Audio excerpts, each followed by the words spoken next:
వెంకటేశాయ.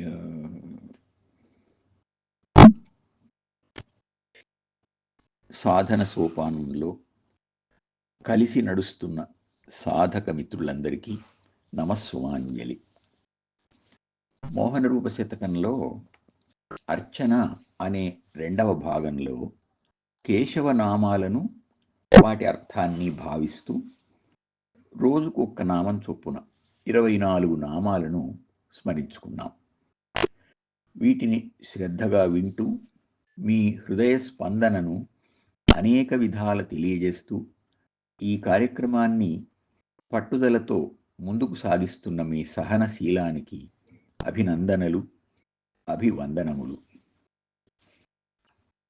ఈ 24 నామాలలో భగవత్తత్వమంతా ఇమిడి ఉండడాన్ని గమనించాం.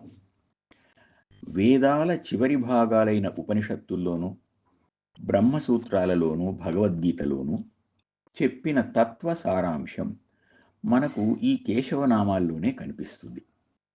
మానవుల ప్రమేయం లేకుండా సాగుతున్న ప్రపంచ సృష్టి, స్థితి, ప్రళయం గమనిస్తే చాలు మానవాతీతమైన మహాతత్వం దీన్ని నడిపిస్తున్నది అని సులభంగా తెలిసిపోతుంది.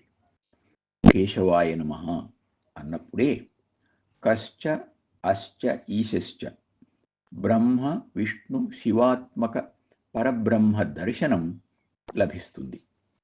తరువాత సత్యం, జ్ఞానం, అనంతం బ్రహ్మ అని లక్ష్మీస్వరూపమైన ప్రపంచమంతా ఆయనలోనే ఉందని, సర్వవ్యాపకుడు, సర్వజ్ఞుడు, సర్వశక్తిమంతుడు ఆయనే అని అర్థమవుతుంది. ఆయన పురుషోత్తముడని తెలిసినప్పుడు మన అల్పత్వం జ్ఞాపకం వస్తుంది. పరాత్పరుడైన ఆయనను ఆరాధించాలని, భక్తులను ఆయన రక్షిస్తాడని, రాక్షసులను శిక్షిస్తాడని, ఆయన సన్నిధిలో ప్రాపంచిక భోగాలన్నీ తృణప్రాయమైనవని, మన కోరికలు తప్పక నెరవేరుతాయనడంలో సందేహం లేదని, సర్వానికి ఆయనే మౌలిక కారణమని, సర్వము ఆయనకే సమర్పణ కావాలి అని ఈ అర్థాలన్నీ మన మనస్సులో గట్టిగా నిలుస్తాయి. కనుక కేశవనామాలు పరిమాణంలో చిన్నవైనా ప్రమాణంలో వేదతుల్యమైనవని గ్రహించగలుగుతున్నాం. ఇక కేశవనామాల తరువాత అర్చన విశేషంగా ధూప, దీప, నైవేద్యాది సమర్పణతో ముందుకు సాగుతుంది. మనం చేస్తున్నది సగుణ సాకార ఆరాధన, అంటే స్వామి గుణాలను, ఆకారాన్ని దర్శిస్తూ చేసే సేవ అన్నమాట. మనం ఎవరినైనా మహాత్ములను దర్శించినప్పుడు వారి మాట, చిరునవ్వు, నడిచే విధానం ఇవన్నీ మన మనస్సులో ముద్రితమై ఉంటాయి. వారి ఫోటో తెచ్చుకొని ఇంట్లో పెట్టుకుంటాం. ఆ ఫోటో చూచినప్పుడు మనము ప్రత్యక్షంగా చూచినప్పటి మాట, నవ్వు, నడక అవే జ్ఞాపకం వస్తాయి కదా.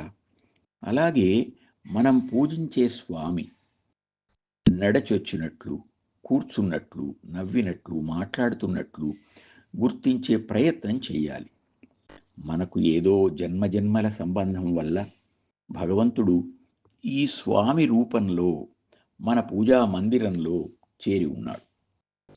కనుక ఆయన నడక, నవ్వు, మాట అన్నీ వాస్తవమైనవి. ఈ దృష్టితో, ఈ అవగాహనతో ఈ తరువాతి అర్చనను కొనసాగిద్దాం.